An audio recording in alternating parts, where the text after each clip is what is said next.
ಜಿಲ್ಲೆಯಲ್ಲಿ 15ರಿಂದ 18 ವರ್ಷದೊಳಗಿನ ವಿದ್ಯಾರ್ಥಿಗಳಿಗೆ ಕೋವ್ಯಾಕ್ಸಿನ್ ಲಸಿಕೆ ನೀಡಿಕೆ ಇಂದಿನಿಂದ ಆರಂಭಗೊಂಡಿದೆ.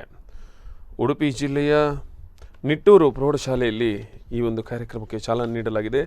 ಶಾಸಕ ರಘುಪತಿ ಭಟ್, ಜಿಲ್ಲಾಧಿಕಾರಿ ಕೂರ್ಮಾರಾವ್ ಲಸಿಕೆ ಅಭಿಯಾನಕ್ಕೆ ಚಾಲನೆ ನೀಡಿದರು. ಉಡುಪಿ ಜಿಲ್ಲೆಯಲ್ಲಿ 53,555 ವಿದ್ಯಾರ್ಥಿಗಳಿಗೆ ಲಸಿಕೆ ನೀಡುವ ಗುರಿಯನ್ನು ಇರಿಸಿಕೊಳ್ಳಲಾಗಿದೆ.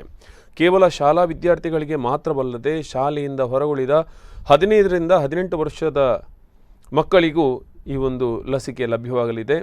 ವಿಡಿಯೋ ಮೂಲಕ ಪತ್ತೆ ಹಚ್ಚಲು ನಿರ್ಧರಿಸಲಾಗಿದ್ದು, ಇವರಿಗೆ ಹತ್ತಿರದ ಪ್ರಾಥಮಿಕ ಕೇಂದ್ರಗಳಲ್ಲಿ ಲಸಿಕೆ ನೀಡಲು ಆರೋಗ್ಯ ಇಲಾಖೆ ಕ್ರಮ ವಹಿಸಿದೆ.